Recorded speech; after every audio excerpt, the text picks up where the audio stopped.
Hi guys, Justin Travis, agronomist with Countryside Landmark out of our Osseo location. Welcome to part 2 of our 2021 virtual sprayer clinic. In this section, we're going to focus on proper tank mixing procedure, so let's get right to it. The first step we're going to do is we're going to fill our tank half to 3/4 full of whatever carrier we're going to be using, so whether that's water or UAN.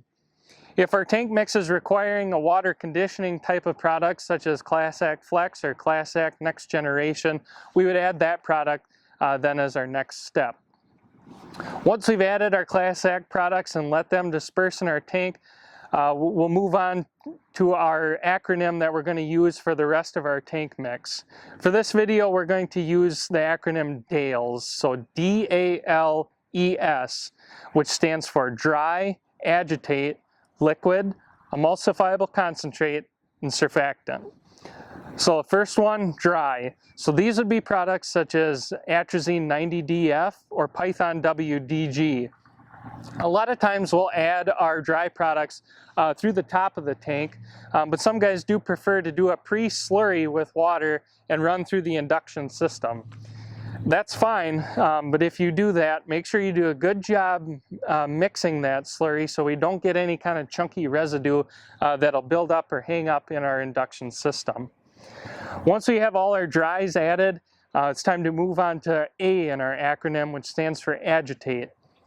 So we want to allow sufficient time for agitation to get those dries broken down and dispersed and well mixed in our tank mix. We don't want to have too much agitation, as that can cause some excessive foaming or some pump shear. So we just want enough agitation where we've got a nice roll on that water surface if we were looking at the water from the tank top down. Once we've allowed for enough agitation time to get those dries fully dispersed, we'll move on to the L, which stands for liquids in our acronym. If you're using Atrazine 4L, I would suggest adding it at this time, as we want to add that before any of our glyphosate products, Halex, Resicor, other types of liquid examples. Once we've added all of our liquids, such as those previously mentioned, we can move on to our E in our acronym, which stands for emulsifiable concentrates. These would be products such as Section 3, Headline EC, and Outlook. Once we've added our emulsifiable concentrates, we can move on to our last letter in our acronym S, which stands for surfactants. So now would be the time to add products such as Superb HC, which is our crop oil, Destiny, which would be a methylated seed oil, or StrikeLock. Once we've added our surfactants, the last thing that we can add is our drift reduction agents. So here at Countryside, we'll use StrikeLock, Interlock, Masterlock. Those types of products would be added at that time. Once you've added those products, fill your tank the rest of the way with your carrier, allow for sufficient time for everything to mix together, and you'll be ready to go to the field. Just another couple things to keep in mind through the tank mixing procedure.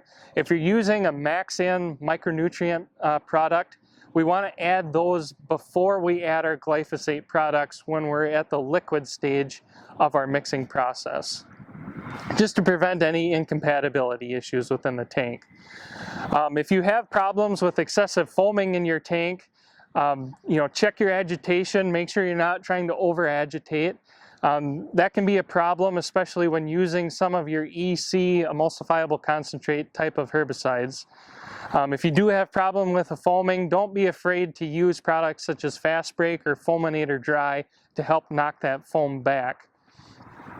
Another thing to keep in mind is when you are spraying, get your sprayer as empty as possible before going on to that next tank mix. This becomes especially important when you're using an EC emulsifiable concentrate type of product in conjunction with a dry, as any EC that's remaining in your previous tank mix is going to bind and coat that dry to your next tank mix and prevent it from mixing and dispersing, thus rendering it basically useless. Otherwise, like I said, make sure you can get that sprayer as empty as possible before moving on to your next tank mix. And following this the acronym of DALES, your dry, agitate, liquid, ECs, and surfactants, will help prevent more downtime for you in the field this spring and more time getting those weeds killed. One more thing I wanted to mention is never put more than one concentrated product into your sprayer at one time. I've heard some horror stories of guys taking hoses from 2 or 3 different products and running to the inductor at the same time. That's a big no-no and can cause some issues with some incompatibility when those concentrated products come in contact with one another. So take your time, one product at a time, and it'll save you a lot of headache and trouble come this spraying season. Please stay tuned for part 3 of our virtual 2021 sprayer clinic on nozzle selection. With that, I'm Justin Travis, agronomist here at Countryside Landmark. Please feel free to contact myself or your local Countryside Landmark agronomist for more information or for any questions that you may have. Thank you.